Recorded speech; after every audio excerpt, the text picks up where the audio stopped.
Bonjour les amis.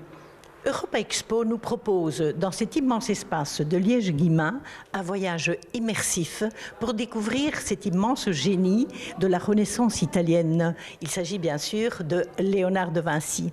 Nous allons à la rencontre de M. Magère qui nous parle, qui nous explique l'itinéraire, comment s'est réalisée cette exposition et les différentes thématiques que nous pouvons découvrir.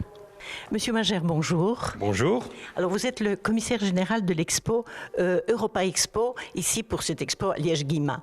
Alors, on dit depuis 500 ans, Léonard de Vinci fascine toujours. La preuve, ici, cette immense expo à Liège-Guillemins. Comment s'est composé, réalisé cette immense expo ? Alors, vous avez parlé d'il y a 500 ans. Il y a 15 ans, nous avons déjà organisé une exposition Da Vinci à la basilique de Kuckelberg, mais dans un style totalement différent. Aujourd'hui, ici à Liège, on a voulu se concentrer sur 3 aspects particuliers de Da Vinci, que tout le monde connaît, à savoir l'artiste et l'ingénieur, mais un troisième, peut-être plus méconnu du grand public, à savoir le gastronome. Et justement, le gastronome, le public le connaît le moins. Mais ce n'est pas la seule originalité de cette expo, puisque c'est vraiment une invitation à une expo immersive.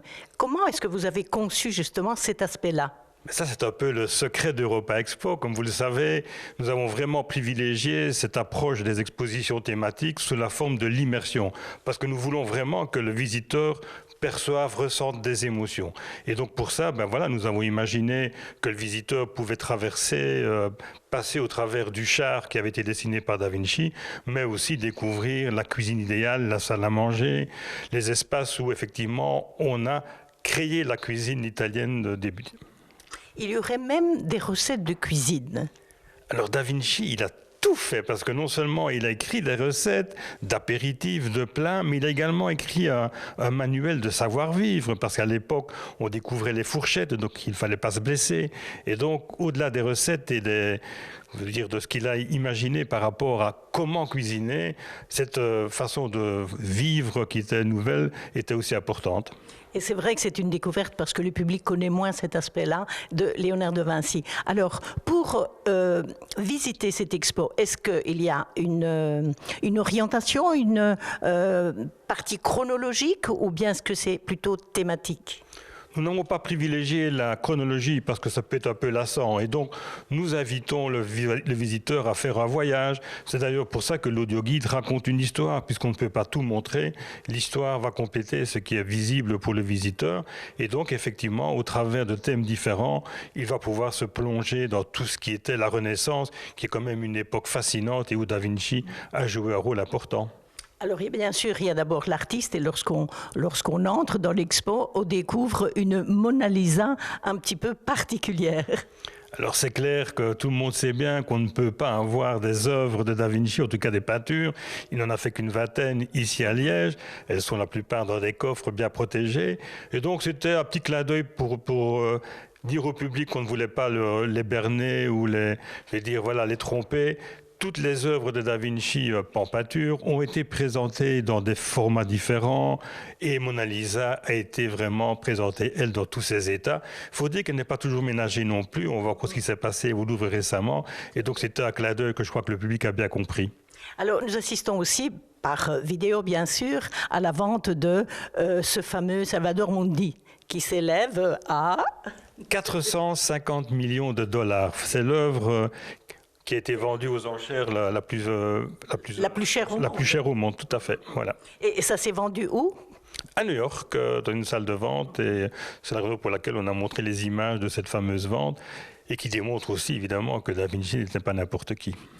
Alors, il y a un autre aspect aussi assez impressionnant, ce sont les machines de Léonard de Vinci. Et vous en avez construit une ici assez exceptionnelle.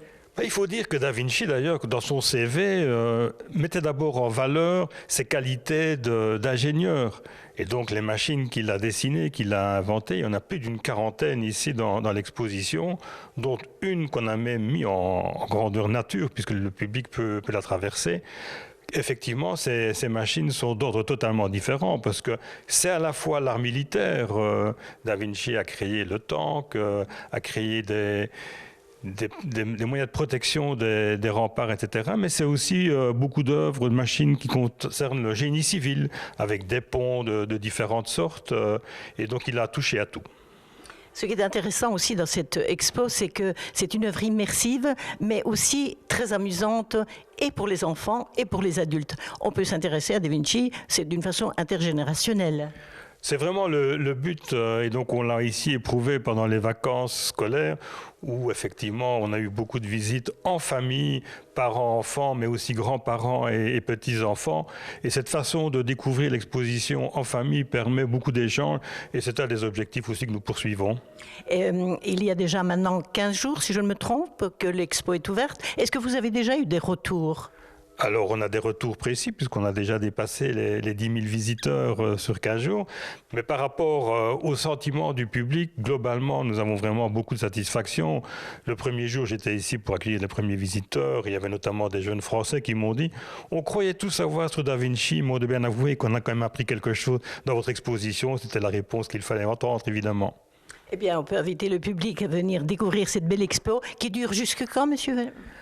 Alors, l'exposition est ouverte jusqu'au 30 juin de cette année, et donc vous avez le temps de venir, mais dépêchez-vous quand même, parce que quand on dit qu'on a le temps, souvent, on se retrouve trop tard pour venir voir l'exposition.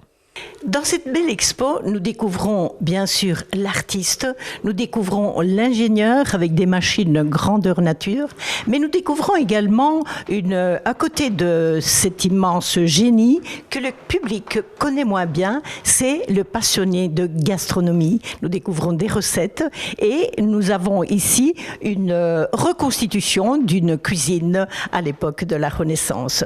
Voilà, c'est une belle expérience immersive, éducative et amusante à découvrir en famille jusqu'au 30 juin ici à Liège-Guillemins.